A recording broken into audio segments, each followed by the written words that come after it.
sua mão no coração então, vamos falar com Jesus agora. Você sabe que eu gosto de lembrar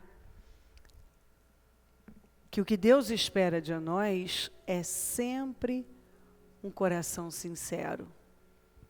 Quando você chegar, entrar, for falar com Deus, tiver aqueles momentos com o Senhor, o que Deus espera encontrar é um coração profundamente sincero, verdadeiro, honesto. E é isso que cada cristão, é com isso que nós temos que nos preocupar. Quando entrarmos na presença de Deus, quando nos curvarmos diante dEle, tem que haver honestidade, sinceridade, verdade no íntimo, como está no Salmo 51. Eu amo o Salmo 51. Maravilhoso. Fala com Deus. Conversa com Ele. Faça valer esse momento no templo. É aquele momento de você dizer para Deus: Senhor, eu venci desafios para estar aqui. Eu me sinto abençoado por isso. Eu vim te adorar. Eu te amo. Fala comigo, renova as minhas forças. Entra, meu Deus, com poder na minha vida. Eu quero ouvir a sua voz. Eu não quero que seja mais uma reunião na minha vida. Eu quero que essa reunião transforme a minha vida. Que a palavra entre de forma revelada. E com essa revelação, através da revelação da tua palavra, eu possa me conhecer ainda mais. E me conhecendo, dar ao Senhor condições de fazer tudo por mim. Ó, meu Deus, obrigada pela vida, pela salvação, pelas oportunidades maravilhosas, por esse dia. Obrigada por todo o bem que tem nos feito. Obrigada, Senhor, eu te amo. Perdoa as nossas falhas, nossos pecados e erros. O que falamos, pensamos, fizemos que tenha entristecido o teu Espírito Santo, nos perdoa. Perdoa as nossas falhas, perdoa os nossos erros, passa do teu sangue sobre nós, corpo, alma e espírito, passa do teu sangue sobre os nossos pensamentos e sentimentos, passa do teu sangue sobre toda a igreja, todo o nosso povo, passa do teu sangue neste templo, passa do teu sangue sobre os nossos templos, os nossos líderes, o nosso povo em todo lugar. Visita os nossos templos agora, que a palavra seja pregada com temor, com responsabilidade, que nenhuma pessoa saia da mesma maneira, indiferente a tudo que vai ouvir, que seja uma noite de poder, de transformação para todos nós. Eu quero experimentar a sua glória, eu quero ir para o outro nível, e oro para que cada um vá também.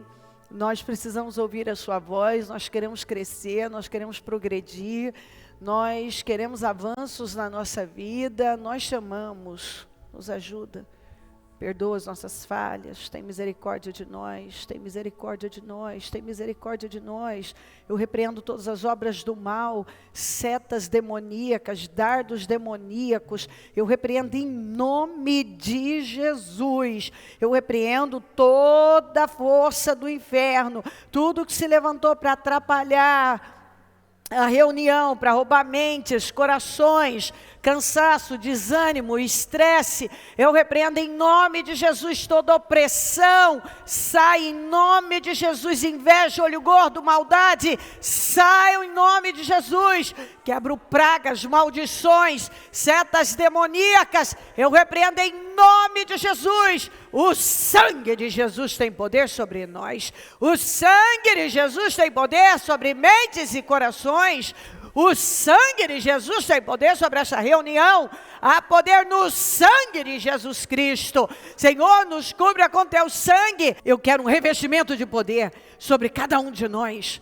Senhor, nós precisamos ser revestidos de força, de poder, de autoridade.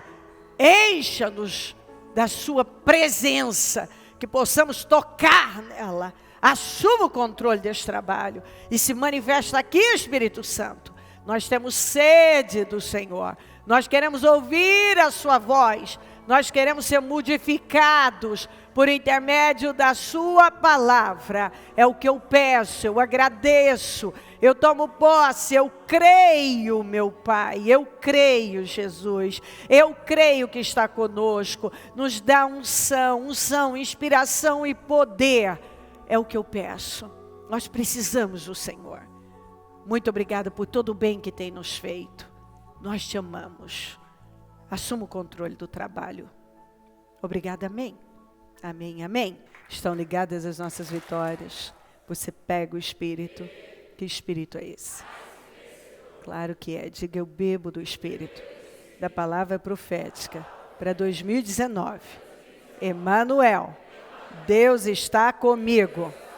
E eu creio nisso. Amém? Sentem-se, por gentileza. Queridos, pessoas que são boas em arrumar desculpas, você pode ter certeza que não são boas em mais nada. Quando uma pessoa se especializa, se concentra em viver arrumando desculpas, ela se torna perita no assunto. Consequentemente, se ela se torna perita em arrumar desculpas, ela não vai ser boa em mais nada. Porque o foco dela vai ser esse.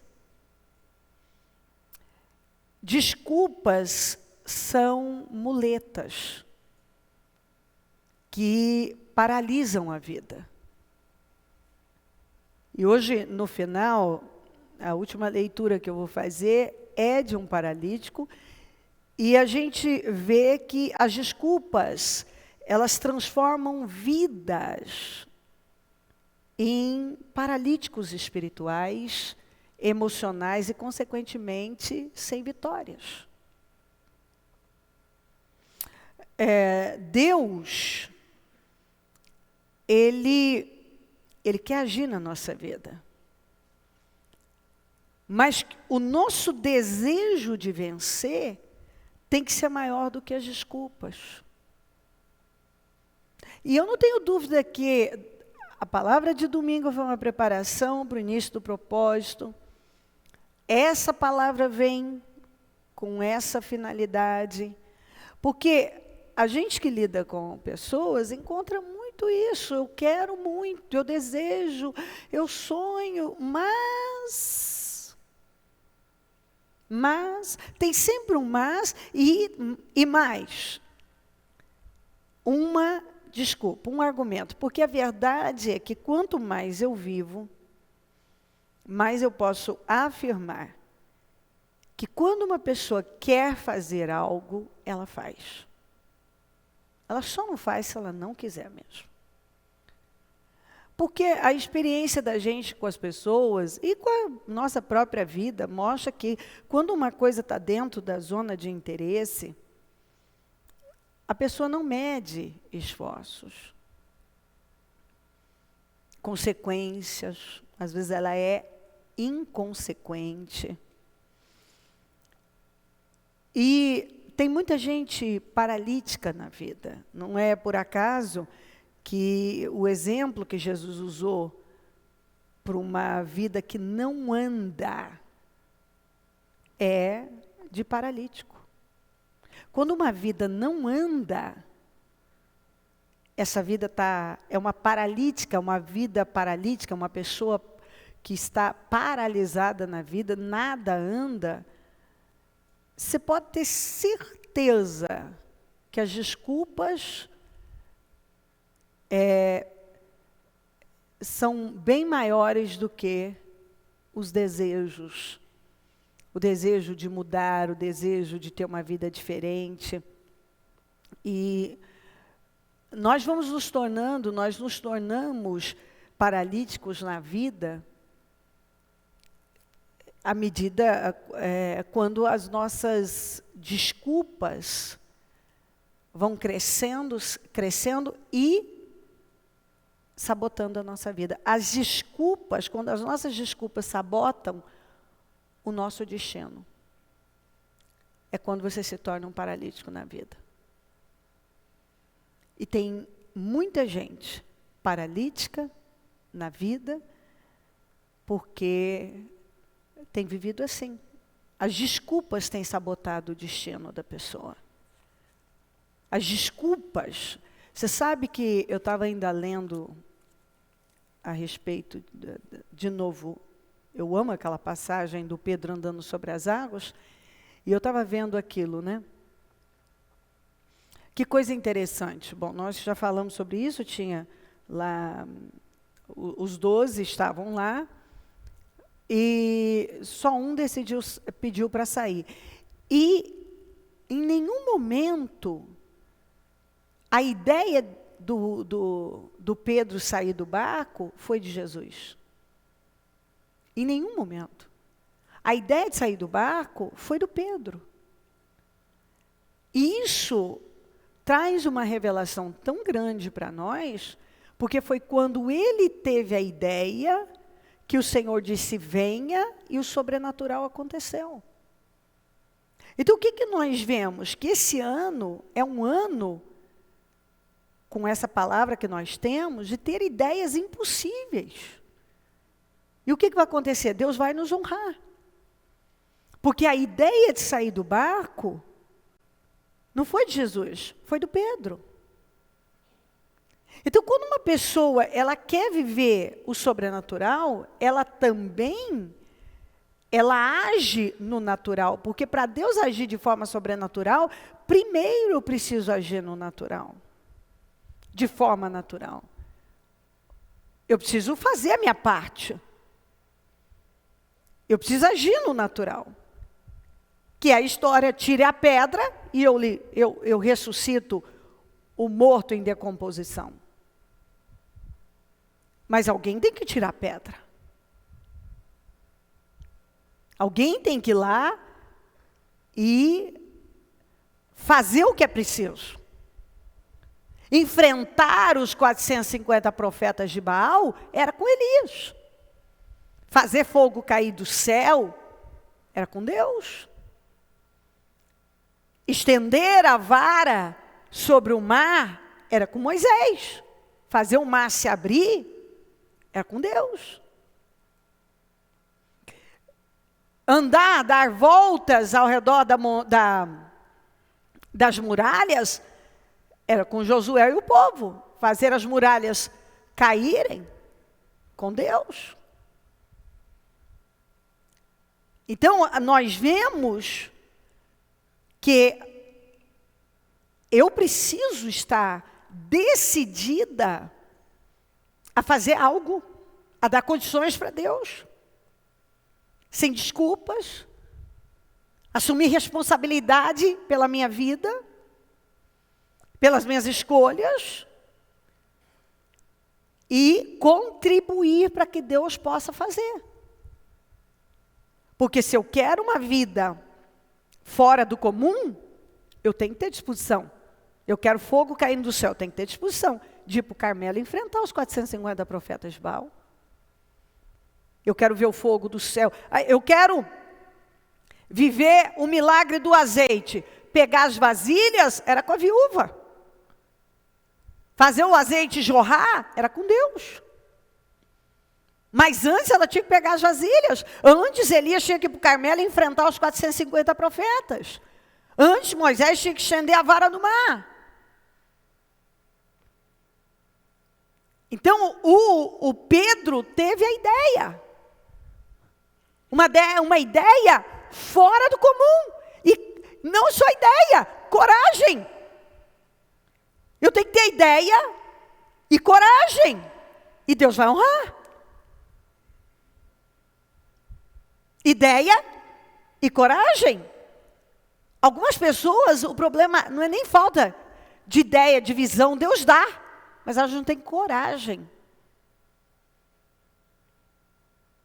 São medrosas, agem com covardia, elas não têm coragem de ir lá e sair. Elas pensaram, podia sair.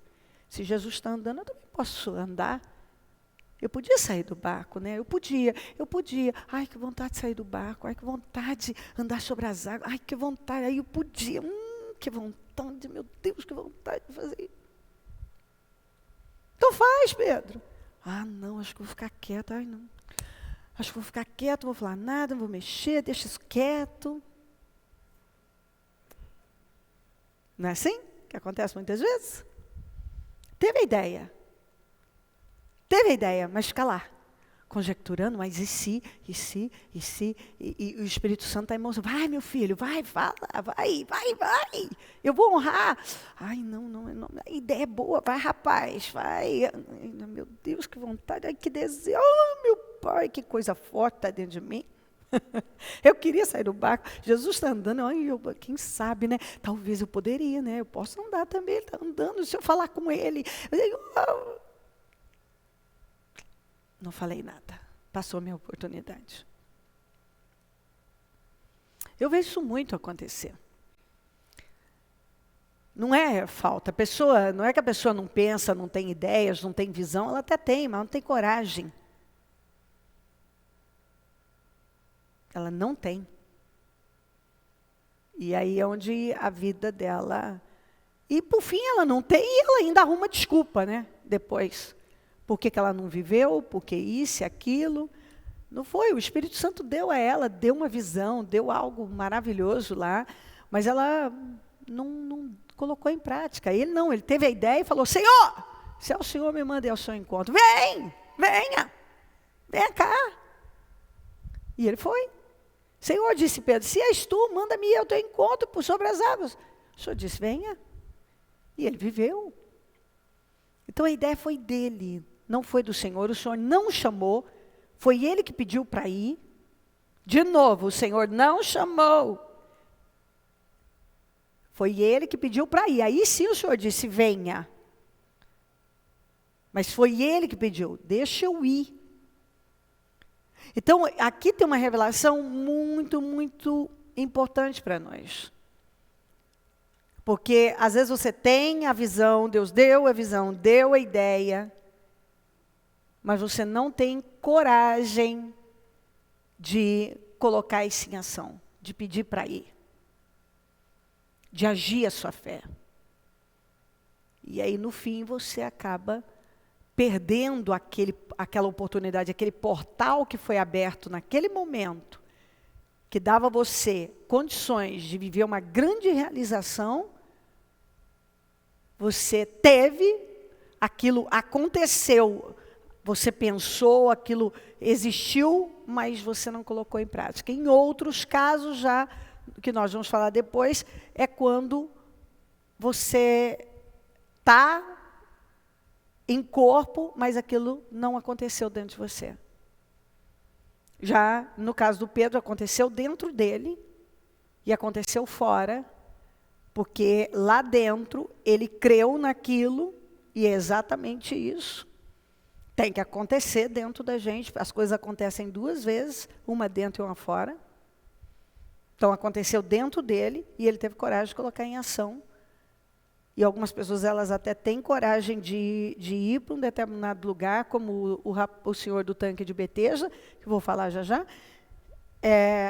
Mas ele tem uma fé até um ponto, mas ele não dá prosseguimento, ele não vai avante naquilo. E é onde a pessoa se frustra e para, enfim, e se amarga e por aí vai. Vamos para Gênesis, Gênesis 3, ouvindo o homem e sua mulher os passos do Senhor Deus, que andava pelo jardim quando soprava a brisa do dia, esconderam-se da presença do Senhor Deus entre as árvores do jardim. Mas o Senhor Deus chamou o homem perguntando, onde está você? E ele respondeu, vi Ouvi teus passos no jardim e fiquei com medo, porque estava nu. Por isso me escondi. E Deus perguntou, quem disse que você estava nu? Claro que Deus sabia muito bem o que estava acontecendo. Você comeu do fruto da árvore da qual o proibi de comer? Isso aqui, você vê que o homem tinha comunhão com Deus, tinha uma vida com Deus. Quando se distraiu e fez aquilo que Deus disse não faça, agora começa a se esconder da presença de Deus, que é o que acontece quando uma pessoa, ela desobedece o Senhor. Ela simplesmente ignora a voz de Deus. Primeiro ponto, a primeira coisa que acontece quando uma pessoa começa a ignorar a voz de Deus, ela começa a se esconder de Deus, das coisas de Deus. Ela começa a fugir. Por quê? Porque ela não quer enfrentar a realidade. E nós vemos isso bem claro aqui no Adão, que ele era um sujeito que queria autoridade, mas não queria responsabilidade. E eu vejo isso acontecer muito com as pessoas. Elas querem resultado na vida delas, elas querem vitórias, mas elas não querem assumir a responsabilidade pela vida delas, pelas escolhas delas, pelas mudanças da vida delas. E quando você começa a ignorar a voz de Deus, não vai demorar, você vai começar a se esconder. Você vai começar a fugir. O Senhor disse para ele, quem é que disse? Aí ele disse para o Senhor, eu fiquei com medo. Você vê, esse homem nunca tinha experimentado medo na vida dele. O que trouxe o medo para ele? O pecado. Porque uma pessoa que está em comunhão com Deus, o medo não tem poder sobre ela, de paralisá-la. Quando uma pessoa tem comunhão com Deus, ela não precisa se esconder, ela não foge, ela não se esconde, ela não tem medo. Ela sabe que Deus está com ela. Quando uma pessoa começa a fugir, começa a se esconder, começa a manifestar o medo, a ter uma atitude de medo, você pode saber que aquele vínculo, aquele relacionamento que ela estava tendo com Deus foi quebrado por alguma coisa. Aqui no caso deles, a incredulidade, passaram por cima da palavra de Deus. Aí ele disse, eu estou nu. Ele estava nu mesmo. Na verdade, esse nu nós temos que pegar aqui para nós um nu espiritual. Porque quando você se afasta da presença de Deus, quando você deixa de ter comunhão com Deus, você começa a ficar nu espiritualmente. E a Bíblia fala disso, não vou gastar muito tempo com esse assunto, mas a Bíblia fala disso, a própria igreja de Laodiceia fala sobre isso. Para você pegar as vestes brancas para vestir sua nudez, a nudez espiritual. Então, ele estava nu, Deus sabia, mas perguntou para ele, vamos ver qual a resposta dele. Você comeu do fruto da árvore da qual proibi de comer? É interessante, olha a pergunta, você comeu? Vamos ver, qual vai ser a resposta? Já está se escondendo, está com medo, está fugindo. Vamos ver se ele vai ser sincero, qual a resposta que ele vai dar? Você vai assumir responsabilidade pelos atos dele? Até porque Deus não falou para Eva, não coma. Deus falou para o Adão falar para Eva. Então, Deus falou com Adão? Deus se comprometeu, a ordem foi dada para o Adão. Então, o negócio era com Adão. E Deus falou com ele para ele falar para Eva. Aqui, quando Deus fez essa pergunta para ele, ele disse exatamente isso aqui. Disse o homem, foi a mulher que me deste por companheira, que me deu do fruto da árvore e eu comi. Então, nesse momento, você percebe que ele está culpando primeiro Deus, porque deu a companheira, e culpando a mulher, porque foi a mulher que deu. Quer dizer, em nenhum momento, não foi ele que desobedeceu a Deus, não foi ele que foi omisso, passivo e comeu do fruto. Entendeu? Ele se colocou como uma pessoa que não tinha responsabilidade nenhuma sobre o que estava acontecendo. A culpa era de duas pessoas, a culpa era de Deus e a culpa da mulher. A culpa de Deus por conta de Deus ter dado a mulher. E a culpa da mulher porque a mulher deu o fruto para ele. Ele não tinha responsabilidade, ele se colocou como alguém, uma pessoa isenta de responsabilidade. É mais ou menos assim, se o senhor não tivesse me dado essa mulher, mais ou menos assim, não é assim, se o senhor não tivesse me dado essa mulher, isso não teria acontecido. Então, a culpa maior é de Deus, depois a culpa da mulher, que me deu o fruto. Então, pessoas assim, aqui é uma desculpa, uma covardia, ele não assumiu responsabilidade. Enquanto muitos crentes, porque isso é para crente, a palavra é para crente, serve para todo mundo, mas aqui é crente, gente que diz temer a Deus.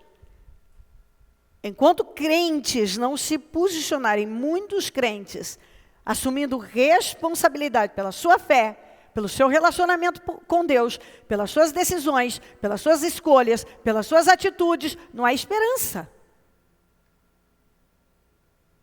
Não há esperança. Porque nós vemos pessoas arrumando desculpas o tempo todo. Por que você não ora?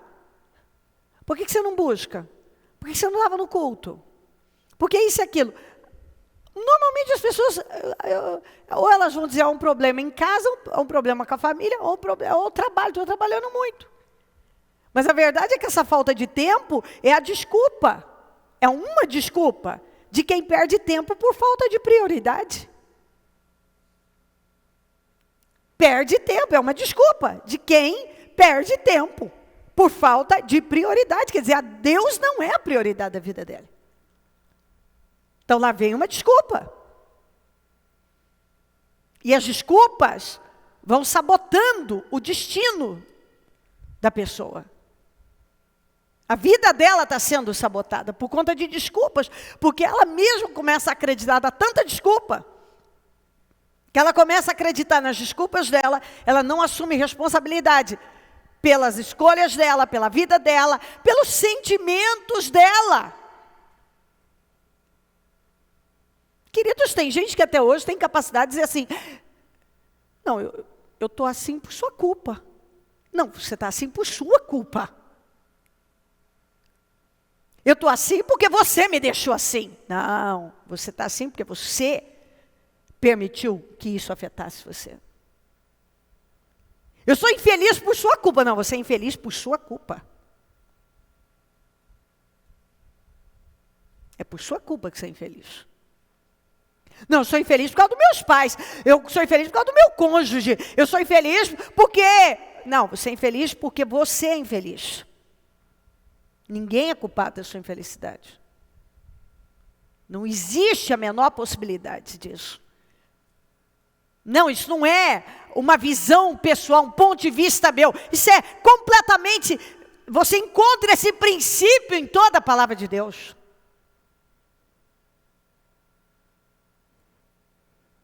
A responsabilidade pela minha vida, pelos meus pensamentos, meus sentimentos, minhas emoções, minhas escolhas, minhas decisões, minhas atitudes. Eu sou responsável pelo que eu penso. Não adianta eu culpar o diabo, porque o papel dele é lançar o dardo, o pensamento negativo.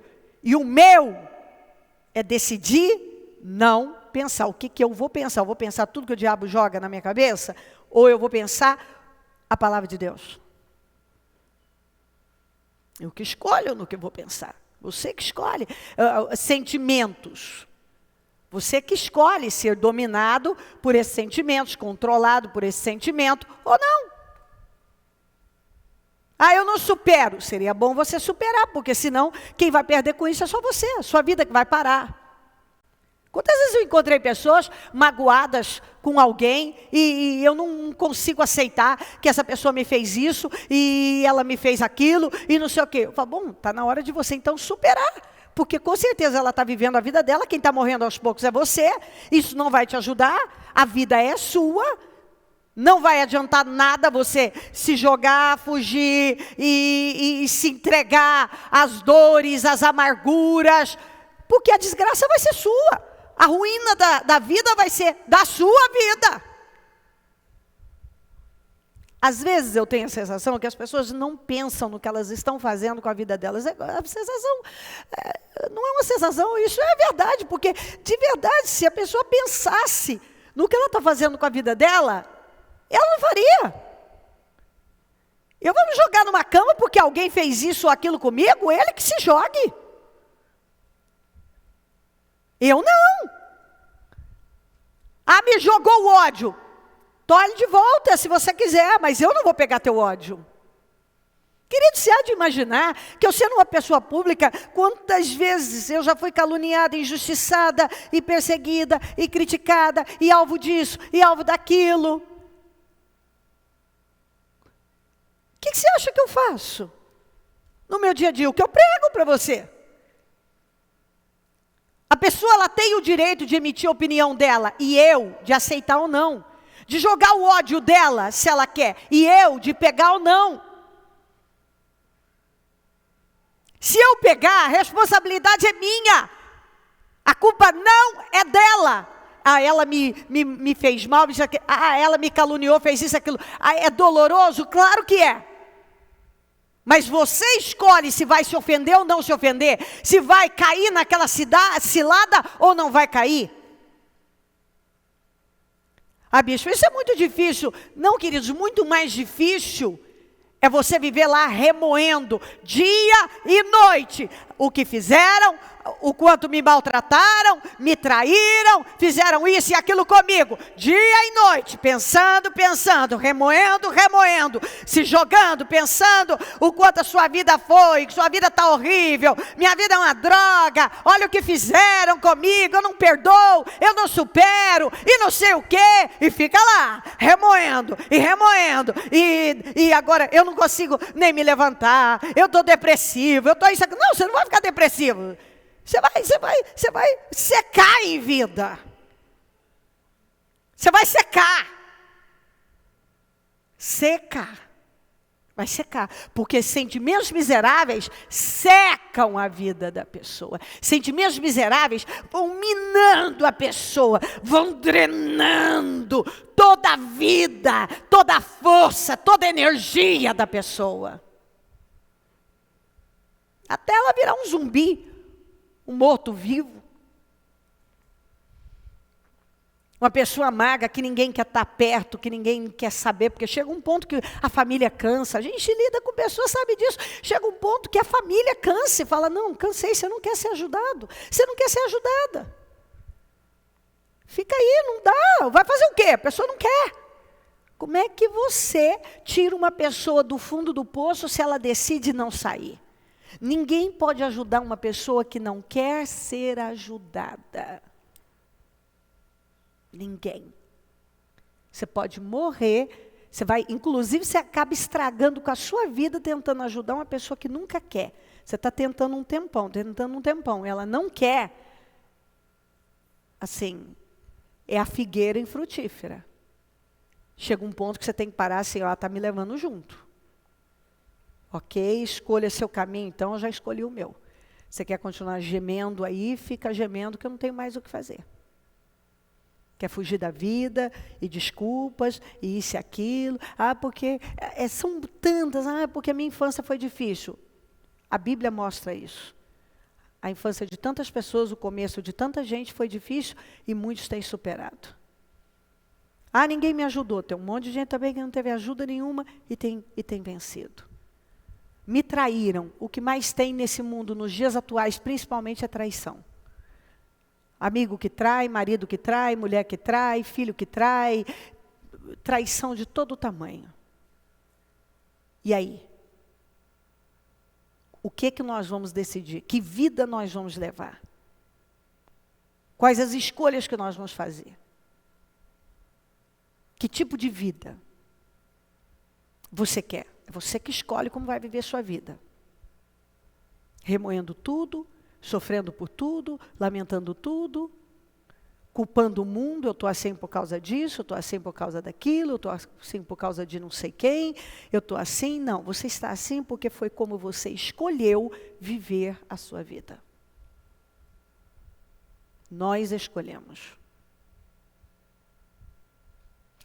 Ele foi lá e fez o que Deus disse para ele não fazer.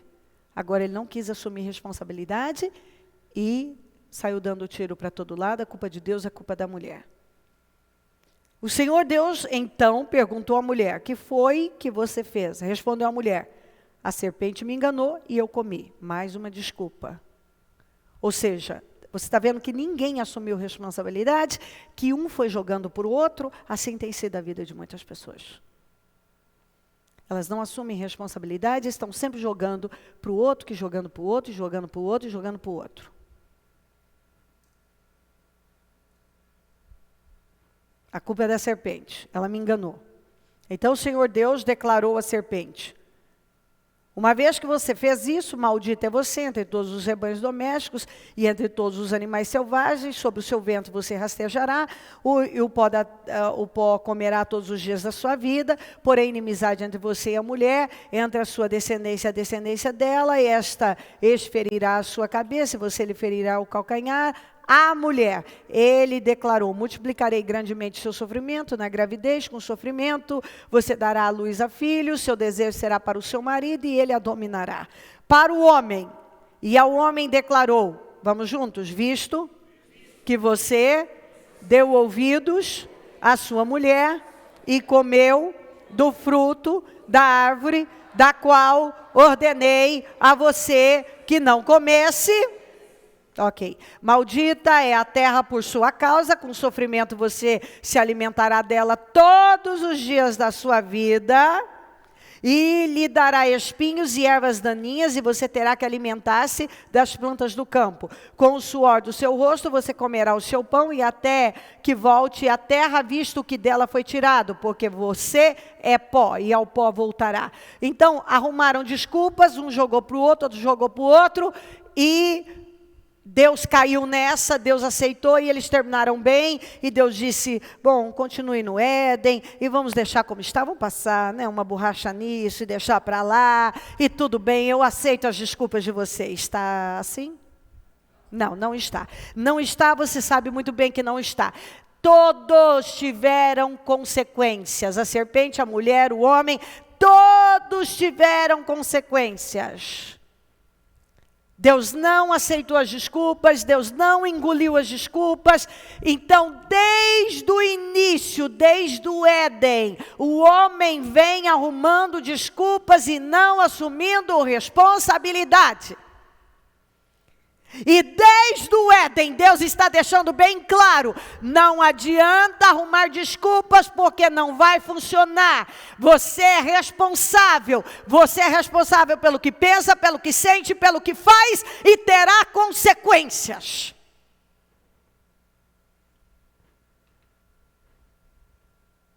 Olha o silêncio da morte.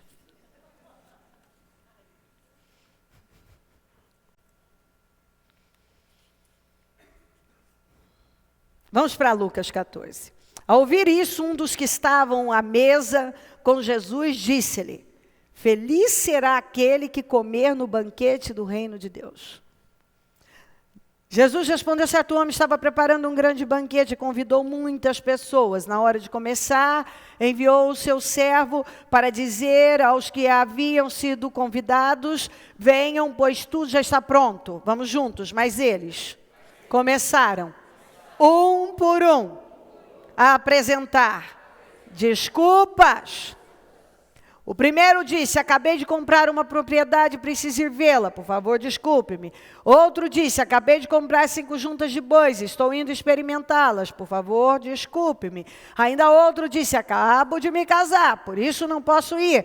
O servo voltou, relatou isso ao seu senhor. Então o dono da casa irou-se e ordenou ao seu servo: vá rapidamente para as ruas e os becos da cidade e traga os pobres, os aleijados, os cegos, os mancos.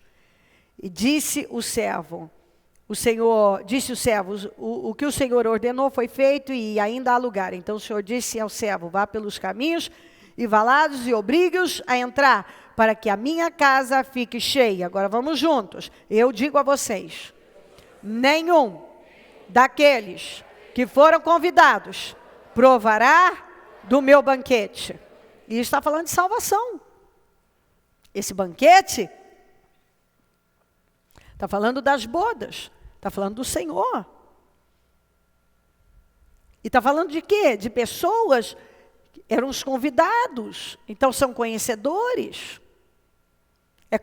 É o crente que é conhecedor, conhece a palavra, sabe tudo. Mas agora, Deus não é mais a prioridade da vida dele. Ele não está mais comprometido com Deus, ele não tem mais tempo para Deus, Deus não é mais a prioridade. Então tem uma desculpa. A desculpa são os bois, é a terra, é o casamento, e cada um tem suas desculpas. Por que você não está vindo no culto? Então, é o que o meu bebê. Todo dia tem mulheres dando à luz, todo dia tem mulheres com crianças, e você vê que aquelas que Deus é a prioridade, elas dão à luz, já estão na igreja, estão buscando a Deus, bebê não é problema, até porque, primeiro que gravidez não é doença, pós-parto também não é doença, e criança pequena não pode ser tratada como um problema. Filho é bênção. E não agora o impedimento da minha vida de eu buscar Deus. Tem gente que transforma. Uma vez eu falei para alguém, pais de primeira viagem, eu disse: pelo amor de Jesus, para de tratar essa criança como um martírio. A maneira que vocês estão lidando na criação dessa criança, lidando com ela, a maneira que vocês estão tratando as coisas, é como se isso não fosse bênção, mas sim uma maldição.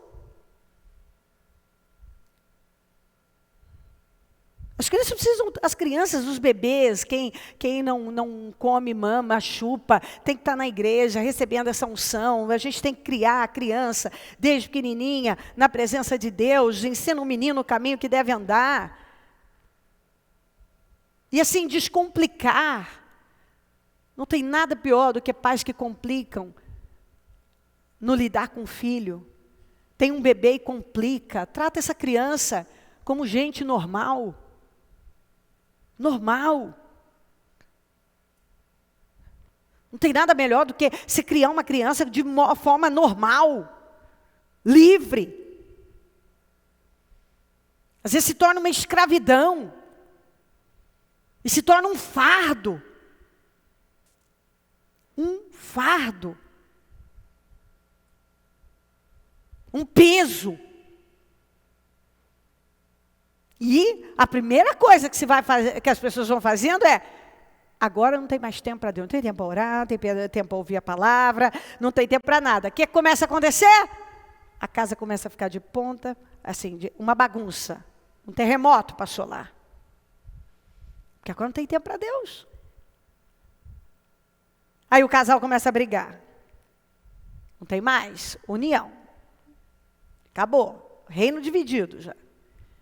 A criança agora já começa a ficar oprimida por conta dos pais, porque os pais são culpados, levam opressão para a criança. O pai tão longe de Deus, não ouve a palavra, não ora, não tem tempo para Deus, começa a brigar.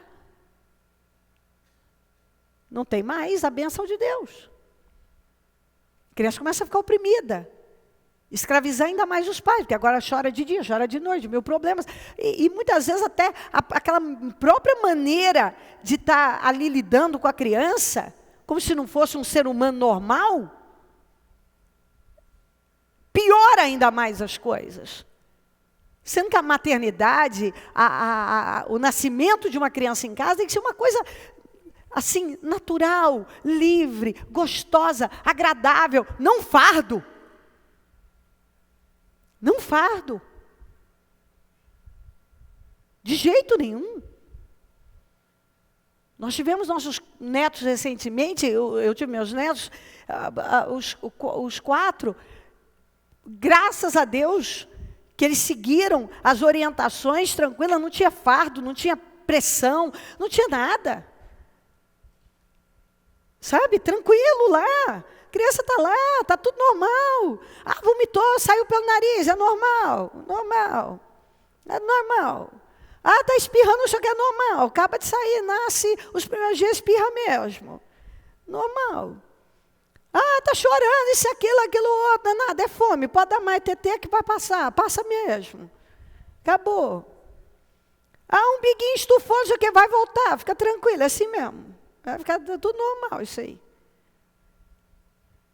Tranquilo. Sem drama. Nasce ainda mais o primeiro, todo mundo quer pegar. Fica em paz, isso é muito amor, só vai fazer bem para essa criança. Amor só faz bem. Amor, amor, está todo mundo amando, quer estar junto, uma maravilha. Imagina aquele monte de criança nascendo no deserto. Não tinha água encanada, não tinha banheiro, não tinha como ferver, esterilizar a água, não tinha termômetro para ver a temperatura adequada da água. Não tinha nada disso. Era peito e depois coalhada e mel. Entendeu? E tudo forte, robusto, maravilhoso. Não tinha fralda descartável, não tinha nada disso. Nada. E o poeirão do deserto, e os bebês lá, debaixo da nuvem, ou de noite debaixo da coluna de fogo. Uma maravilha. E esses é que entraram na terra prometida. Isso aí. Então, desculpas. Desculpas de cá, desculpa de lá. Desculpa a criança, desculpa, é meu marido que é assim. Não, não é seu marido, é você mesmo, é minha mulher. Não é sua mulher também, não. É o trabalho, que eu não sei o que. Não, não é o trabalho. É que você não quer vir, não é mais sua prioridade. Ai, é que eu estou, sabe, papai não está bem, mamãe não está bem. Não é a mamãe. Não é a mamãe, não. Não é papai, não. É que Deus não é mais a prioridade da sua vida. É só uma desculpa. Só que você pode contar a desculpa que você quiser. É mamãe que não vai bem, papai que não está bem, é o bebê, é o trabalho. A desculpa é sua, o problema é seu. É a sua vida espiritual. É a sua vida espiritual. Nós precisamos ter a responsabilidade, a maturidade, a coragem de assumir responsabilidade pela nossa vida e pelo que está acontecendo na nossa vida. E vamos jogando em cima de alguém. Tem pais que não têm nenhum temor. Por que não está buscando a Deus? A culpa é da criança, a culpa é da criança. Você não vê que você está pesando, é uma maldição que você está lançando em cima do seu próprio filho? Porque ele, então, é o responsável por você não ter mais tempo para Deus?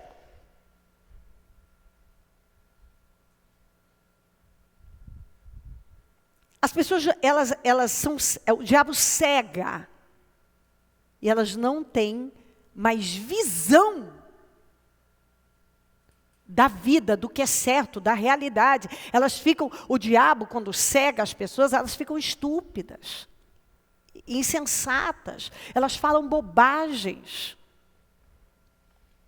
Naturalmente que a gente sabe que tem casos e casos, há situações que acontecem coisas que são extremas, mas a verdade é que o que normalmente acontece é que a pessoa perde o prazer pelas coisas espirituais e agora ela tem uma história, ela tem uma historinha que ela conta, ela tem um motivo, ela encontra um motivo. E uma desculpa é um motivo disfarçado de mentira. É uma mentira. Porque não é a verdade. Então, essa turma aqui foi arrumando uma desculpa atrás da outra. No final, o que eles ganharam? Eles não vão entrar mais. Nenhum mais vai participar do meu banquete. Vá atrás, vai lá, eu quero manco, cego, aleijado. Meus queridos, infelizmente, algumas pessoas, elas só aceitam o convite para o banquete. Elas só se abrem para Deus na condição de aleijada, manca e cega. Parece que se tiver tudo bem, agora eu tenho condições de ter uma propriedade. Qual a minha prioridade? A propriedade. Eu tenho condição? Me casei. A prioridade agora é o casamento. Não, a prioridade, para o seu casamento dar certo, a prioridade tem que ser Deus. Para a sua família dar certo, a prioridade tem que ser Deus. Para o seu financeiro dar certo, a prioridade tem que ser Deus. Você pode ter comprou as juntas de bois, comprou a terra e tal, mas até para você manter isso aí, porque não basta comprar, tem que manter, não basta comprar uma casa, tem que ter condições para manter essa casa, não basta comprar um carro. Você sabe que não basta só a bênção de comprar um carro, tem que ter a bênção para manter o carro também. Então, quer dizer, você precisa de bênção o tempo todo, você precisa de Deus o tempo todo. Então, as pessoas, elas vão tirando Deus do seu lugar. E aí, agora eu tenho isso, então não preciso mais. Como assim? Coisa mais estúpida. Para você ter paz na sua vida, você precisa de Deus, ter comunhão com Deus, você ter alegria, você ter uma vida cuidada.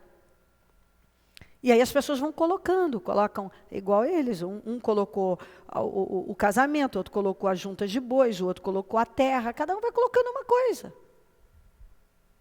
no lugar de Deus. E vão se perdendo. Só que aí nós temos que guardar essa frase. Nenhuma desculpa foi aceita. Nenhuma aqui, ó. Eles começaram a apresentar desculpas.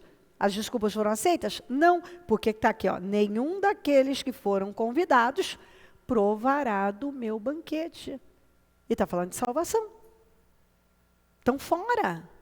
Fora. Eu não sou prioridade, não sou prioridade. Esse outro caso, que é João 5, as desculpas desse homem sabotaram a vida dele.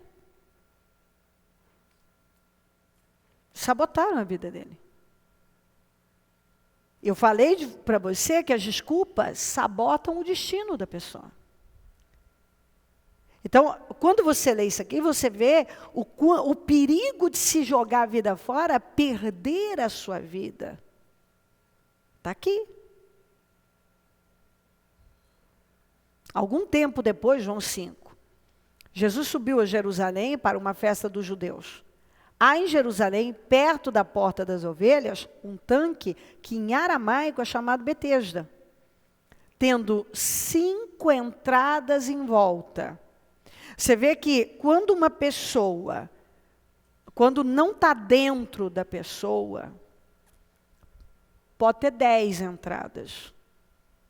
Quando está, se tiver dentro dela, se não tiver uma entrada, ela arruma uma. Se tivesse uma só, teria passado, como muitos outros passaram. Mas tinha 5.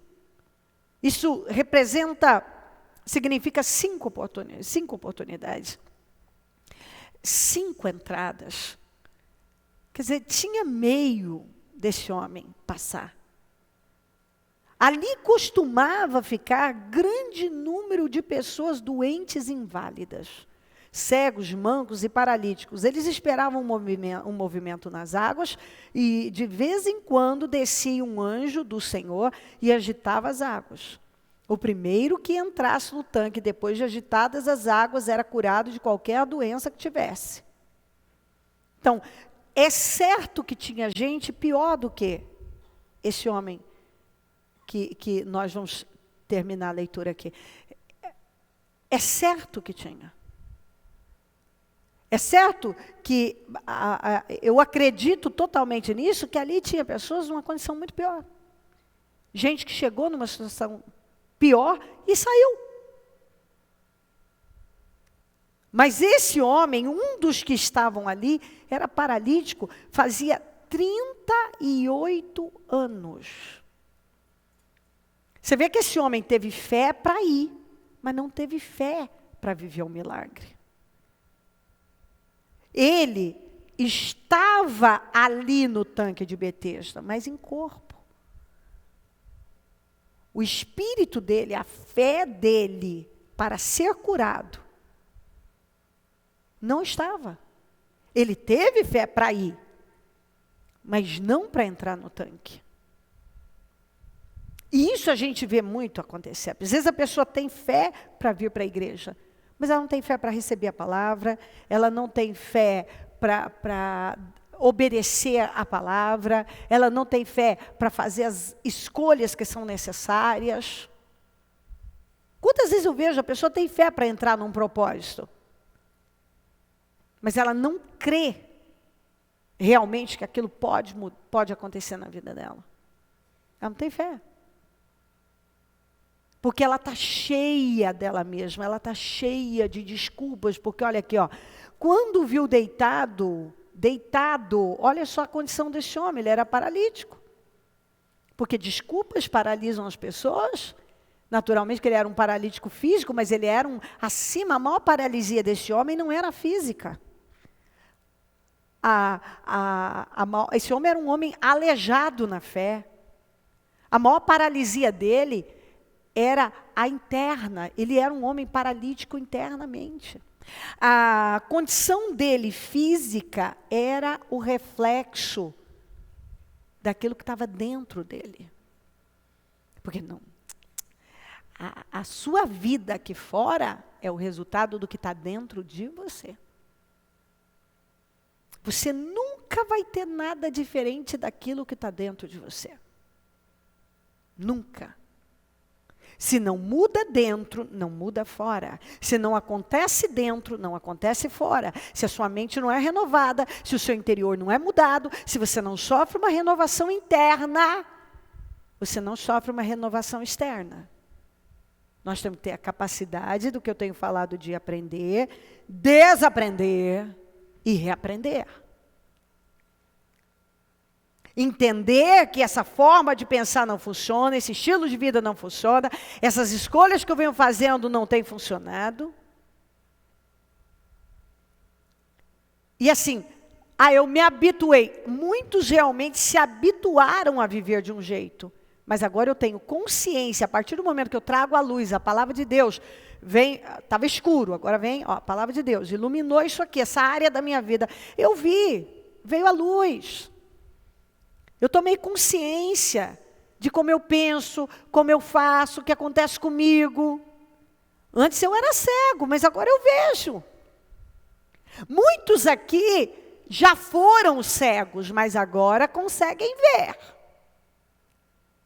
Deus não leva em consideração o tempo da sua ignorância.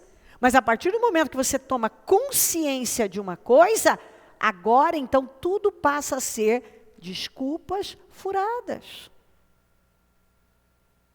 Eu era cego, mas agora eu vejo. Muitos até outro dia eram cegos mesmos. Eram cegos, não conseguiam ver. Não tinham visão nenhuma das coisas. Mas agora já receberam a palavra de forma que a palavra veio como um grande holofote ali, ó. Estava tudo escuro, mas agora iluminou. Trouxe a consciência. E a partir do momento que a palavra traz a consciência, porque tem que trazer a consciência, trouxe a consciência, daqui para frente é só desculpa se você não faz. Porque agora você sabe que você tem ajuda de Deus, você tem graça, você tem favor, você já sabe o que fazer, você sabe o que é errado, você sabe o que é certo, você sabe o que funciona, você sabe o que não funciona. Trouxe a consciência. E se você volta a cair naquele mesmo buraco e tem aquele mesmo comportamento, você fez isso conscientemente. Bispo, aqui não é fácil. Meus queridos, aqui dá outra palavra, outra pregação. Vou guardar para outro dia. Não é fácil. Não, eu fico às vezes pensando, né? Na verdade, o que é fácil?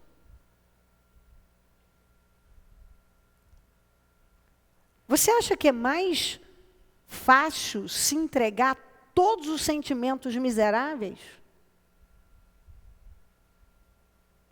E se afundar a cada dia? Não assumir responsabilidade? Se amargar, se fechar? É esse o caminho? Brigar e bater porta, e se esconder, e fugir, entrar num auto-isolamento induzido, e assim, se amargar com todo mundo. É esse o caminho?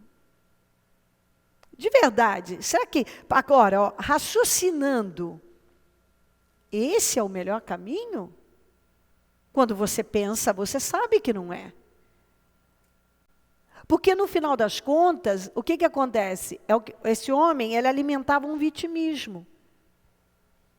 Ele era uma vítima da situação, porque aqui, ó, quando viu deitado e soube que ele vivia naquele estado durante tanto tempo, Jesus lhe perguntou: você quer ser curado? Eu sei que a pergunta parece estranha para quem está assim, mas claro, uma pessoa está lá quase 40 anos no mesmo lugar, cabe você perguntar mesmo?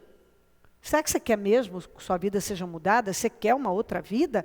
Já que você está aí uma vida inteira do mesmo jeito, fazendo as mesmas coisas, reagindo da mesma maneira, fazendo as mesmas escolhas, que tem mantido você no mesmo lugar. Você quer mesmo? A verdade é que às vezes a gente tem que chegar para a pessoa e perguntar: você tem certeza que você quer uma mudança na sua vida? Você tem certeza? Você tem certeza mesmo? Porque, às vezes, a sensação que a gente tem é que a pessoa fala da boca para fora: eu quero a minha vida mudada, mas lá dentro ela não quer. Porque o que ela está fazendo? O que eu comecei dizendo? Que o seu desejo de mudança tem que ser maior do que as suas desculpas. O seu desejo tem que ser maior. Você tem que se comprometer com a sua vida de verdade. Tem que haver um comprometimento.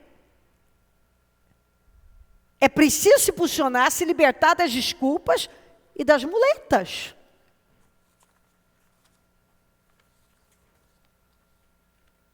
Porque a verdade é que Deus não faz nada na nossa vida até começarmos a agir à altura da impossibilidade da nossa vida.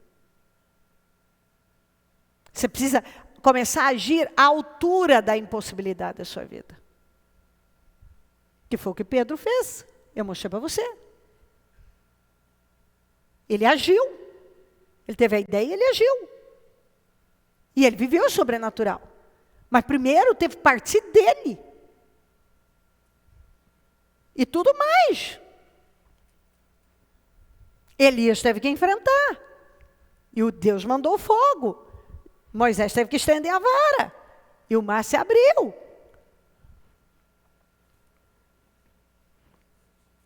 Disse o paralítico: Senhor, não tenho ninguém que me ajude a entrar no tanque.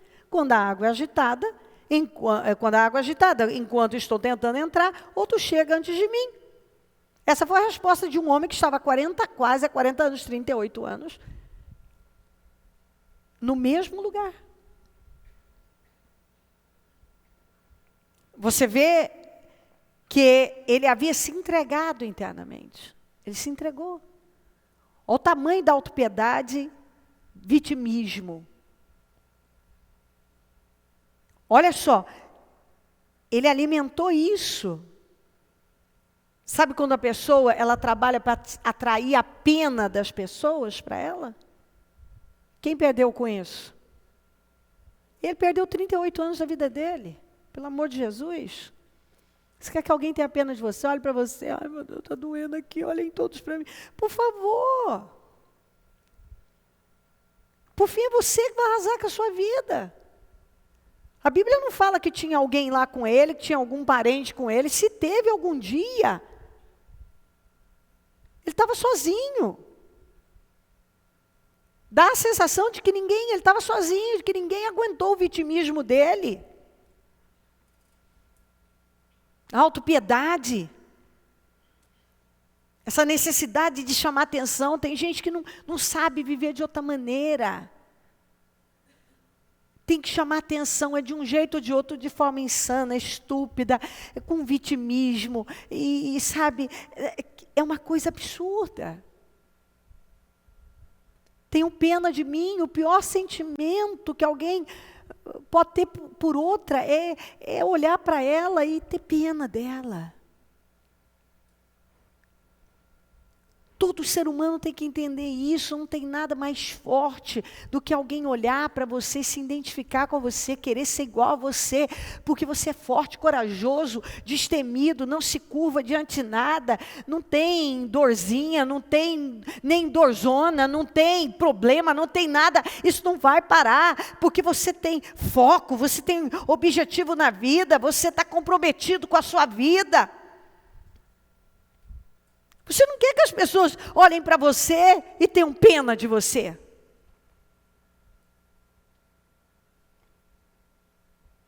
Não, você quer que as pessoas admirem você. Queridos, às vezes alguma situação acontece comigo, eu não falo para minha família. Tem coisas que às vezes acontecem, se eu tiver com alguma sensação, alguma coisa, só se aquilo escapar, passar, não falo, não quero. Eu quero estar na posição que Deus me chamou para estar. Eu acho a minha visão de vida e como eu aprendo na palavra de Deus. Deus me deu um espírito de coragem. E nós amamos pessoas, nós amamos, amor não é sentimento, amor é atitude, mas, naturalmente, que nós gostamos de estar com pessoas decididas, pessoas corajosas, pessoas seguras, pessoas que estão sempre de bom humor. Se eu perguntar para você, você quer conviver com uma pessoa instável? Não tem nada pior. Não tem nada pior do que você conviver com alguém instável, volúvel, oscilante. A Bíblia fala no Salmo 119, eu odeio os inconstantes. Uma pessoa que é fogo de palha em tudo começa numa intensidade, daqui a pouco já parou com tudo. Hoje quer, amanhã não quer. É muito difícil lidar com gente assim. Isso é um roubo. A Bíblia fala que não pense tal pessoa que vai receber alguma coisa do Senhor. Por quê? Por que você não... Senhor, por que eu não vou receber nada? Porque você é instável. Você não sabe o que você quer. Uma hora você quer uma coisa, outra hora você quer outra. Um dia você ama Jesus, outro dia você já não ama. Você começa, mas para. Às vezes você olha para a vida de algumas pessoas, é assim, um monte de coisas começadas e não terminadas, cursos que foram começados e não terminados, relacionamentos, um monte de coisas. Ela tem um humor de manhã, um humor à tarde, eu não. Não. De jeito nenhum. Displicente, negligente. Eu vou amar todas as pessoas. Agora, jamais quero me relacionar. Amo e vou ajudar todas as pessoas. Agora, me relacionar. Ou trabalhar comigo, perto de mim. Uma pessoa que é volúvel, instável, inconstante. Não quero. Não quero. Tem coisas que tem situações na vida, às vezes, se você às vezes tem um filho, tem um cônjuge, você vai orar, mas ao mesmo tempo, se você tem um cônjuge que é assim, um cônjuge que é assim, o que você vai fazer? Deixa lá. Não cai na pilha dele. Um filho, a mesma coisa. Amor, te amo. Mas é o seguinte, fica aí com o seu mau humor sozinho. Não quero o seu mau humor. Não vou pegar. Quando não quer, dois não brigam. Dois não vão brigar. Então não quero, fica aí. Você quer assim? Você está estragando com sua vida. O dia que você acordar, você pode ter perdido muitos anos. Está aqui, 38 anos esse homem perdeu. Desculpinha, vitimismo, autopiedade, coitadinho de mim, coitadinha de mim, olha a minha vida. Temos que parar, ninguém me ama, ninguém me quer, minha vida não anda, Deus não fez, Deus não faz, olha aqui, olha aquilo, não sei o quê. É a vida desse homem. Enquanto não muda dentro, vai embora. Mais um ano, mais 2, 3. Gente, quem tem 38 anos aqui? Uma pessoa, 2 pessoas. Já parou para pensar? Sua vida. Quem tem 30 anos, hein? 30 anos. É muita coisa, não é? 38. Deitado. Diante do tanque de Betesda. Com 5 entradas. Vendo gente entrar e sair. Pior do que ele, muitas vezes. Vivendo seus milagres. E ele lá. Ninguém me ajuda. Ninguém me põe lá. E quando eu tento, alguém passa na minha frente. Ninguém me ajuda. Oh, meu Deus, oh, vida. Deu certo para todo mundo. Dá para mim que não dá, meu Pai. Oh, Senhor. Todo mundo vence, eu não venço. Ah, Senhor. Cuidadinho de mim. Peninha de mim. Ninguém me ajuda. Você quer ser curado? Ninguém me ajuda. Ninguém. E sempre tem alguém que passa na minha frente. Mais um ano. Mais 2. E 3. E 4. E 5. E 6. E 7. 8. Ninguém me ajuda. Você não viu que isso não vai funcionar? 9. Tem sempre alguém que passa na minha frente. 10.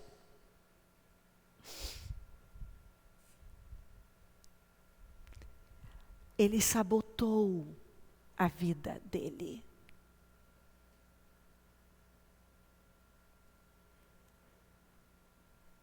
Ele sabotou. Isso aqui não funciona.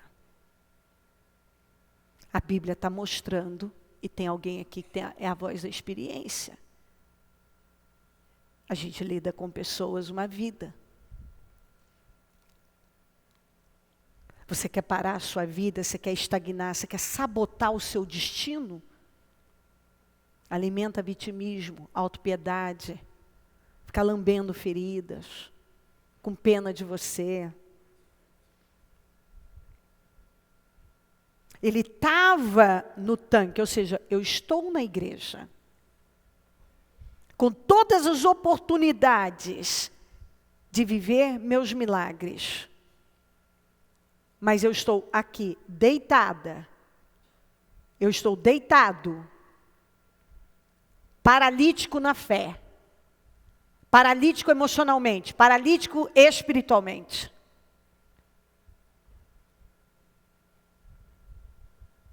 Desculpas. Ninguém me ajuda. Quer dizer que eu não fui curado por 38 anos porque ninguém me ajudou?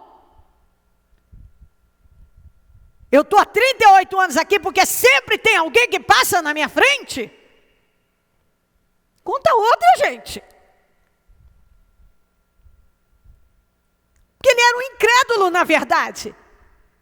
Ele se sentia uma vítima, um coitado. Ele estava lá, mas ele não acreditava na cura dele. Ele estava lá. Ele estava no tanque, ele tinha 5 entradas, mas ele não acreditava.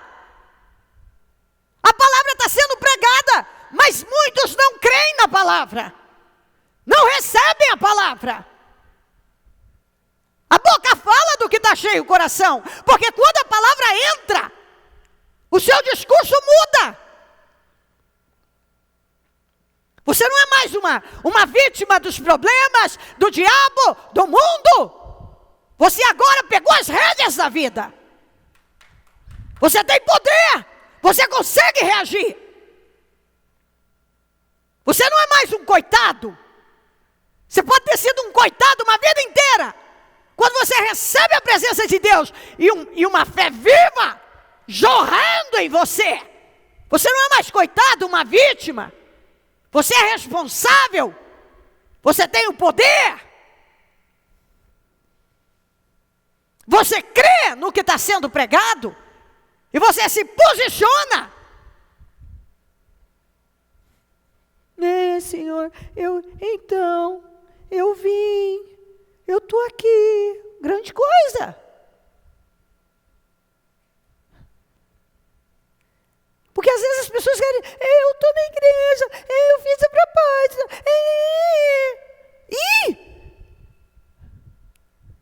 você tem que acreditar.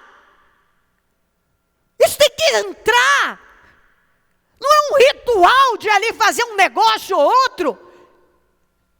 Eu tenho que crer. Quando eu me unjo, não é um ritual da minha vida mecânico que eu estou acostumado. Como um amuleto, eu creio no que eu estou fazendo. Eu tenho fé nisso. Porque o que vai mudar a minha vida é uma fé viva em ação. O que muda a minha vida é uma fé viva em ação. Eu creio no que eu estou aprendendo. E para de ser uma vítima da vida, da sociedade, da família, do diabo. Uma vítima, eu sou uma vítima. Não, você não é vítima. Você foi lavado e remido no sangue de Jesus. Coisas acontecem o tempo todo, mas Deus tem te preservado, tem cuidado de você. Agora, o vitimismo, as desculpas, vão sabotar a sua vida, o seu destino. E você vai lá. Mas por que Deus não faz? Está lá. 38 anos no lugar, onde muitas pessoas, era um lugar já propício para isso, onde as pessoas estavam lá continuamente, ali, costumava ficar, estava ali um grande número, só de gente inválida. Está aqui escrito, só tinha inválido lá. Só que as pessoas chegavam inválidas e saíam. A Bíblia não diz que tinha mais alguém na condição dele. Ele estava 38 anos. Mas por quê? Quando Jesus perguntou, a boca fala do que está cheio o coração. Você quer ser curado? Ninguém me ajuda. Tem sempre alguém que passa na minha frente. Oh, meu Pai. Eu penso que o Senhor ali, naquele momento, é a misericórdia mesmo. Porque qualquer pessoa ia parar e pensar assim, eu não acredito que você falou isso. Rapaz, você é muito burro. O que é isso? Você fica 38 anos aqui, eu te pergunto se você quer ser curado, você vira para mim e diz que ninguém te ajuda. E que sempre tem alguém que passa na sua frente.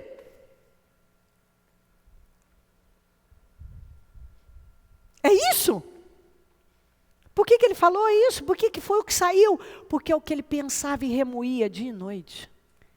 Ele acreditava, não na palavra, ele acreditava que o motivo dele não ser curado é porque ninguém ajudava e só ajuda de alguém. Ele acreditava que o fato das pessoas estarem sempre passando e indo, mas não é que elas passavam na frente dele, é que ele não se movia. o desejo de ser curado, o desejo de viver um milagre, era menor que as suas desculpas. Tinha muita coisa lá dentro, ele estava cheio dele, cheio de desculpas, precisava se esvaziar, precisava crer, não basta estar no tanque de Betesda, você precisa crer. Não basta estar na igreja, você precisa crer no que você está recebendo. E você prova que você não crê quando você tem uma atitude incrédula, infantil, imatura. Você pensa tudo que o diabo quer que você pense, você sente tudo que ele quer que você sinta, você faz exatamente o que ele quer que você faça. Você se joga lá.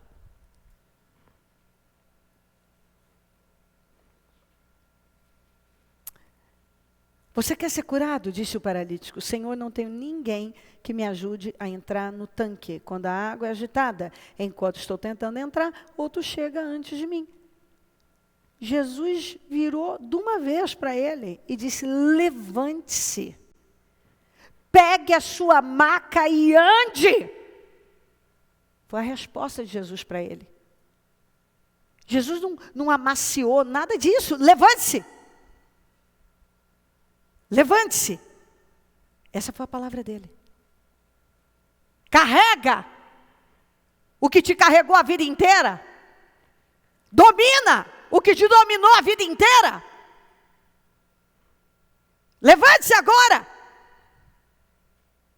Diante daquilo que te coloca para baixo na vida. Levante-se, pegue a sua maca e ande. Essa foi a resposta. Domina o que tem te dominado. Carrega o que te carregou uma vida inteira. Assuma o controle. Levante-se diante daquilo que te coloca aí para baixo na vida. Levante-se diante daquilo que te coloca para baixo. Levante-se!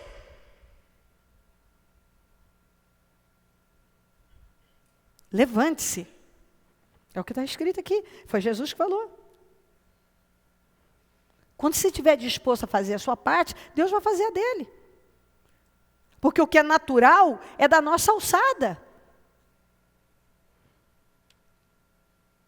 A resposta para ele, quando ele deu quando ele deu essa resposta para Jesus, o que voltou foi, levante-se, pega a sua maca e ande. Não tem mimimi, chororô, ladainha. Eu te entendo, rapaz. Não, eu te entendo. Chora aqui. Levanta, pega essa tua maca e vai embora. Sai daqui, rapaz. Pega a tua maca, levanta. Tem uma atitude. Uma atitude diferente. Imediatamente o homem ficou curado. Pegou a maca e começou a andar. Isso aconteceu no sábado. E aí vem outra história aí para frente. Que eu não vou gastar hoje tempo nisso, mas que a religião se pegou nisso. Porque é só isso que a religião faz. Pegar pelo em ovo. Procurar pelo em ovo. Fazer chifre na cabeça de cavalo e fazer tempestade em copo d'água. A verdadeira fé é que muda a vida da gente. A verdadeira fé, quando você crê de verdade. Então, assim, desculpas vão sabotar o seu destino, a sua vida. E aí entra ano, sai ano, e por que todo mundo, tem gente que entrou aqui e foi curado, foi abençoado, deu certo para ele, isso, aquilo, por que não deu para mim? Está aqui. Queridos, às vezes a gente olha a vida de uma pessoa que não está andando, ser do lado de fora, você se comove, você, sabe, não é, você entra na oração com ela para buscar, e às vezes não há meio daquilo se resolver. Mas Deus conhece o interior das pessoas. E eu, com a minha experiência com Deus e pessoas, eu sei, Deus está sempre certo. Deus está sempre certo, naturalmente, que Ele está sempre certo. Sendo assim, aconteça o que for, se não aconteceu, o que aquela pessoa diz que tanto queria, a culpa não é de Deus. A culpa nunca é de Deus. A falha nunca está em Deus. Deus não é o responsável por aquilo não estar fluindo. Deus não era culpado do rapaz ter ficado, ele não era o culpado do rapaz ter ficado lá 38 anos. O anjo vinha, agitava as águas, e quem cria e passava por uma das entradas era curado. Mas ele só estava lá, eu vou repetir, ele só estava lá deitado. Só. Paralítico, mental, emocional, espiritual. E quando foi feita a pergunta para ele, após 38 anos, no mesmo lugar, se ele queria realmente ser curado, ele não assumiu responsabilidade pela vida dele, pela situação dele, ele culpou a falta de ajuda e o motivo de pessoas passarem, não ter ajuda e gente passar na frente dele. E a gente sabe que nunca, jamais, isso é um problema para alguém vencer. Não é e nunca será. Não é um problema ninguém precisa te ajudar. Ninguém. Quando uma pessoa vira e fala assim,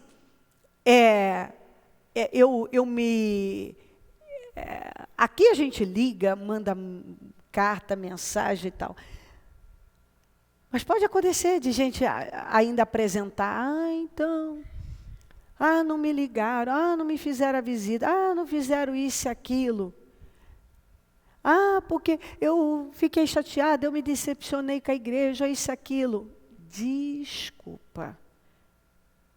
Você vai no mercado aí direto, eles ligam para você? Só se seu cheque voltar, meu filho. Aí vai ligar. E você deixa de ir lá? Não, você vai. Você vai em muitos lugares que ninguém te liga. E você não deixa de voltar lá. Você foi lá outro dia na pizzaria, eles te ligaram no outro dia, 2 dias depois, 15 dias depois. Quantas ligações você recebeu da pizzaria? Você voltou lá? Não, você voltou lá.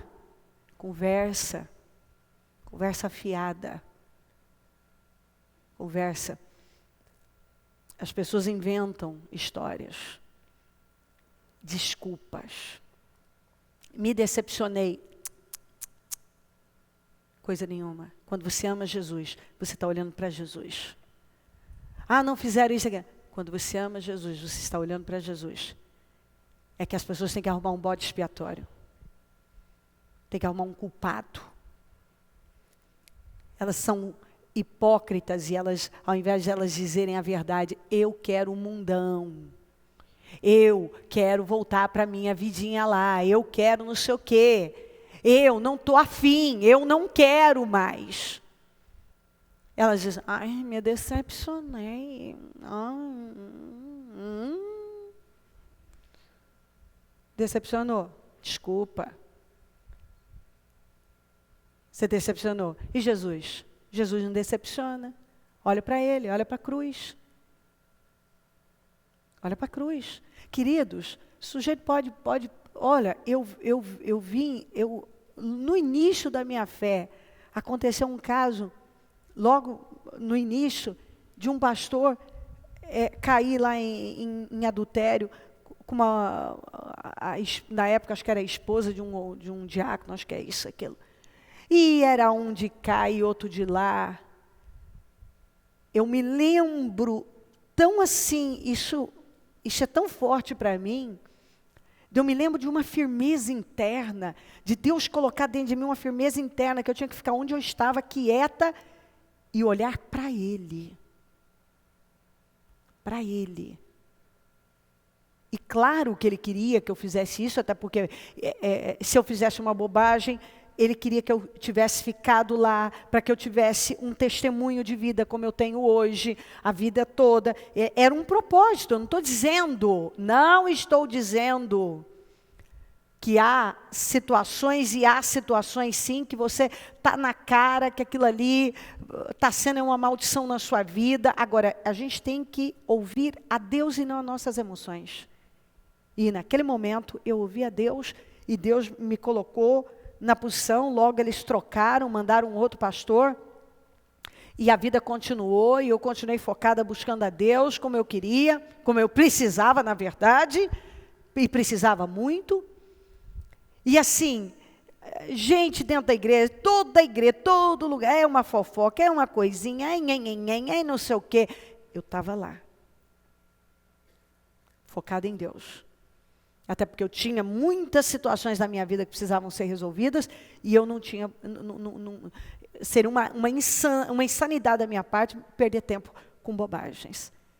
Eu tinha um filho doente, eu tinha situações que precisavam ser mudadas na minha vida, e eu estava lá focada no que eu queria vencer.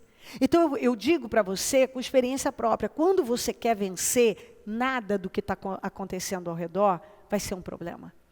Quando você ama a Deus de verdade, você está olhando para Deus, e o resto é o resto, sabe? O resto é o resto. Não tem importância. O fulano fez não sei o que, sei lá o que fulano fez, o problema dele. Na igreja tem o joio e o trigo. E Jesus falou que não dá para tirar o joio, que você arranca o trigo também. Então o que você faz? Você tem maturidade. Maturidade. Dentro das igrejas, algumas das piores pessoas do mundo estão dentro de igrejas. Gente pior do que mundano. Está dentro de igrejas. Cabe cada crente ter maturidade para cuidar da sua fé. E perceber quando algo não testifica e afastar. Põe limite. Põe limite. Isso eu aprendi cedo. A botar limite. Quando vinha gente com fofoca, não quero saber. Eu tenho muita coisa para cuidar. Não quero saber.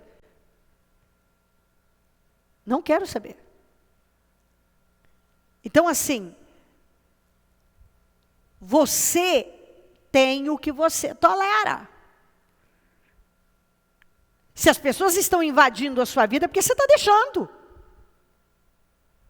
Se tem coisas acontecendo, é porque você abriu demais. Se você abriu a porta, você pode fechar. Cabe a você. Você tem o espírito de coragem. Dizer, não quero ouvir, não quero saber. Cuida da sua vida. E ponto final. Alguém quer emitir uma opinião? Se está tudo bem para você e tal. Agora, se você não está interessado naquilo, diga, escuta, me desculpe, mas não estou interessado na sua opinião. Põe limite. Limite. Somos nós que colocamos. Isso no trabalho, na família, na igreja. Tem pessoas que não têm noção? Tem. Que são insensatas, invasivas? Tem. O que você faz? Põe no lugar. A gente que... Eu que estou à frente de muitas pessoas, na parte interna, você tem situações N. Na vida, em geral, você tem dentro de casa, às vezes dentro da família. Tem situações para serem ajustadas. E o que cabe?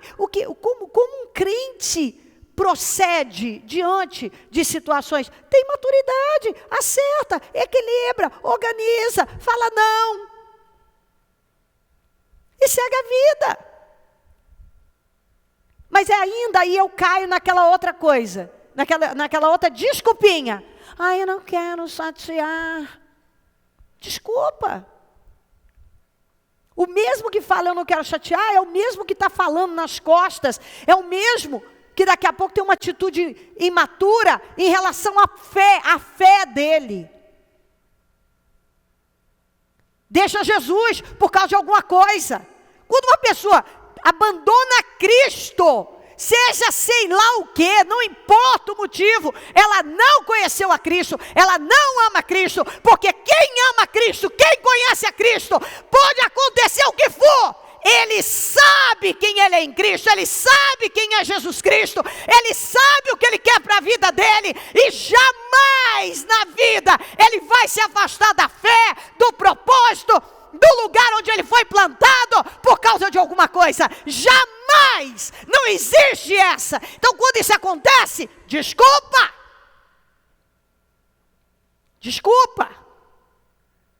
e mais desculpa, mas Deus não aceita desculpas. As consequências vão vir. Então, se nós queremos uma vida fora do comum, nós precisamos eliminar as desculpas. Nós precisamos agir com coragem, com maturidade. Abandonar, chega, joga fora vitimismo, autopiedade, pena de si mesmo, atrair a atenção dos outros. Nós precisamos disso. Não precisamos disso. Ninguém é responsável pelo que você sente, nem você é responsável pelo que os outros sentem. Definitivamente, cada crente tem que entender isso. Você é responsável pelos seus pensamentos, pelos seus sentimentos, pelo que você fala, pelo que você faz, pelas suas escolhas, pelas suas atitudes, pelas suas decisões, pela sua fé. Você é responsável pela sua fé, ninguém é responsável pela sua fé. Você é responsável pela sua vida. Ainda que você não queira assumir responsabilidade, a Bíblia deixa claro, você é responsável pela sua vida. Você tem livre arbítrio para escolher o que vai pensar, o que vai sentir, o que vai alimentar, o que vai falar, para onde vai, que escolha vai tomar, o que vai ouvir, o que vai, para onde vai olhar. Você escolhe continuar ouvindo o que não deve, vendo o que não deve, falando o que não deve, pensando, remoendo. Você escolhe continuar alimentando incredulidade, autopiedade, alimentando o passado. Você escolhe. Você quer ser curado? Ah, Senhor, ninguém me ajuda. E sempre tem alguém que passa na minha frente. Levanta! Pega a tua maca e anda. Vamos nos colocar de pé e coloque a mão no seu coração. Vamos lá. A palavra nos coloca de pé. Fala comigo. Haja no nível do impossível. Nós precisamos agir no nível do impossível.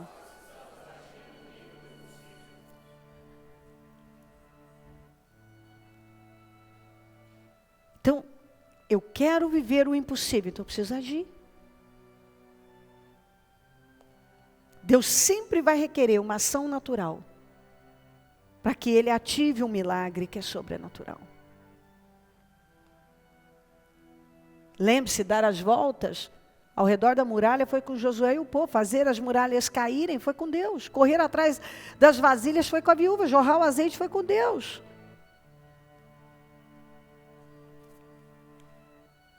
Pessoas que são boas em arrumar desculpas não são boas em nada, querido.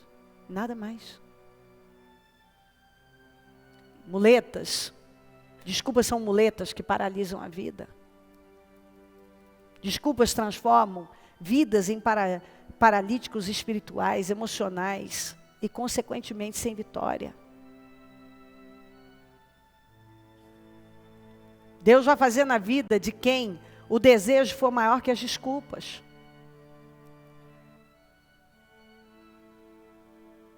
Não é por acaso que o exemplo que Jesus usou para uma vida que não anda é de paralítico. Nos tornamos paralíticos na vida quando as nossas desculpas sabotam o nosso destino. E eu tenho visto as desculpas sabotarem o destino de muita gente. falta de tempo. É a desculpa de quem perde tempo por falta de prioridade, porque não dá prioridade a Deus. As desculpas desse homem sabotaram a vida dele. Eu vivo dizendo que ninguém pode estar mais comprometido com a sua vida do que você mesmo. Decisões precisam ser tomadas aqui. Domingo nós entramos nos meus projetos de conquistas para 2019. Essa é uma oportunidade. São 5 entradas. É uma oportunidade. Nós vamos pegar essa oportunidade, e se nós pegarmos essa oportunidade, nós vamos ficar só deitados ali, esperando que alguém nos ajude, nos coloque lá, ou alivie, não passando na nossa frente? Ou nós vamos crer? Primeiro tem que acontecer dentro de nós. Aquele homem teve fé para ir para o tanque de Betesda, mas ele não teve fé para ser curado, para entrar no tanque. Por favor, em nome de Jesus, essa palavra tem que entrar, tem que abrir o seu entendimento. Decisões precisam ser tomadas aqui. Deus está nos chamando para um outro nível, para vivermos de forma excelente, não miserável, porque uma pessoa que vive arrumando desculpas e desculpas e desculpas, não vai a lugar nenhum.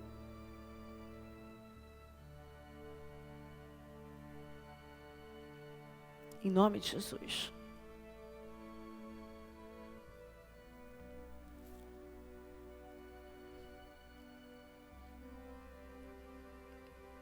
Fala com Deus agora. Toma uma posição diante de Deus. Decida que não vai mais ser assim.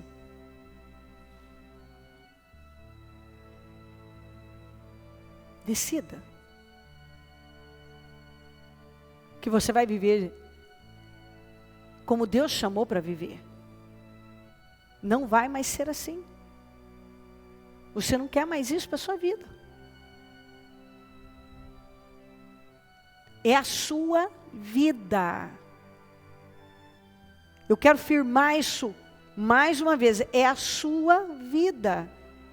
Você não está estragando com a vida do seu vizinho, com a vida de quem está do seu lado. Você está estragando com a sua.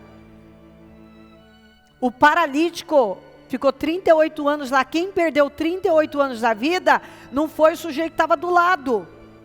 Foi ele. É isso que parece que às vezes as pessoas não pensam. As suas decisões vão afetar a sua vida. As suas escolhas vão afetar a sua vida. Você está travando a sua vida. E no final das contas, quem pode te dar de volta 38 anos perdidos? Quem pode dar de volta o que você jogou fora? Sim, Deus faz. Ele nos abençoa, Mas querido, 38 anos deitado, no mesmo lugar, onde todo dia milagres estão acontecendo, ou continuamente milagres estão acontecendo. E só não acontece comigo? Não é que não acontece com você, acontece com você também. Acontece que para as coisas acontecerem, é um agir individual. Eu tenho que crer. Eu tenho que colocar minha força no lugar certo. O maior inimigo dos cristãos são as emoções. Porque as pessoas, ao invés de andarem por fé, andam por sentimentos. E aí elas se sentem quase que no direito de se renderem a tudo que elas estão sentindo e se entregarem a tudo que elas estão sentindo, como se aquilo fosse fazer algum bem a elas. Não, isso vai só escravizar você e manter você num lugar que com certeza você não quer estar.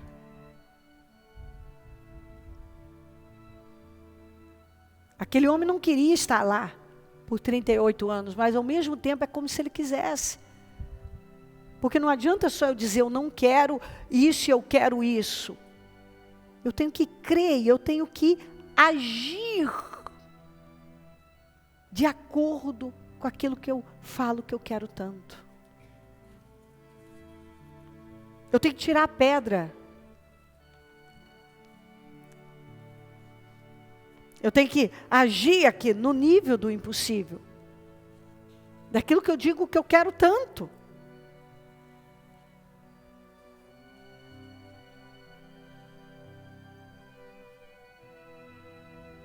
Eu quero que você guarde isso. Deus não faz nada na nossa vida até começarmos a agir à altura da impossibilidade que está diante de nós. Você tem que agir à altura. Não como uma vítima da impossibilidade, não como uma vítima do problema, mas como alguém que pode enfrentar o problema. Qual era o problema daqueles homens que estavam lá no barco? Era a tempestade. Jesus estava andando sobre o problema. E quando Pedro viu Jesus andando sobre o que estava assustando eles, ele teve a ideia, ele quis aquilo. Então, ele agiu à altura daquilo que era um problema impossível, uma tempestade que tinha o poder de matá-los. Você está entendendo, não é? Ó Espírito Santo, eu agradeço demais por essa reunião. E peço que o Senhor continue falando, tocando, revelando.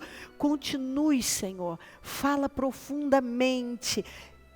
Toca profundamente. Eu repreendo o vitimismo, a autopiedade, essa cegueira, essa escravidão, esse vício das desculpas que tem virado muleta na vida dessa pessoa. Eu repreendo em nome de Jesus, a incredulidade, negativismo, pessimismo, depressão, angústia, amargura, eu repreendo em nome de Jesus, esse sentimentalismo, essa pessoa que vive remoendo o passado e dores, e o que não aconteceu e aconteceu, eu repreendo esse peso, essa opressão em nome de Jesus, e eu ordeno ela livre, dominada por uma fé viva, corajosa, que ela seja completamente livre, que ela receba poder para se levantar, que ela se levante agora, pegue a maca e